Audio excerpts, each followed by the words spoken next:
And one kind of example of a company that's handled a kind of social media crisis well is HSBC. So they had an issue, you may remember, at the back end of last year where their cash machines operationally stopped working, specifically within the UK, and they used social media extremely effectively to help mitigate and manage that crisis. So obviously as a consumer facing brand, HSBC had a lot of traction in that space.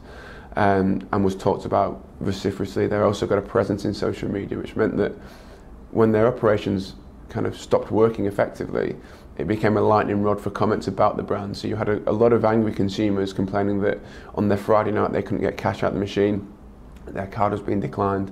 And what the business did really well was to kind of integrate that into their management response, so that they were aware of the operational development of that, so the potential time frame for which the service might be down for. They integrated it well with their traditional media response, and what they did was proactively use social media channels such as Twitter and websites and blogs to amplify their holding statement. So they were able to kind of engage directly with consumers, tell them about the length that what was happening, their attempts to resolve it, to kind of operationally how long they might be down for. And what we found was that it actually negated a lot of the criticism, because consumers were aware that this was actually being handled effectively. And it was interesting that when the issue was reported in more traditional media, the way that HSBC had handled that crisis through social media was actually replayed in that messaging, so they're actually credited with handling the situation extremely well.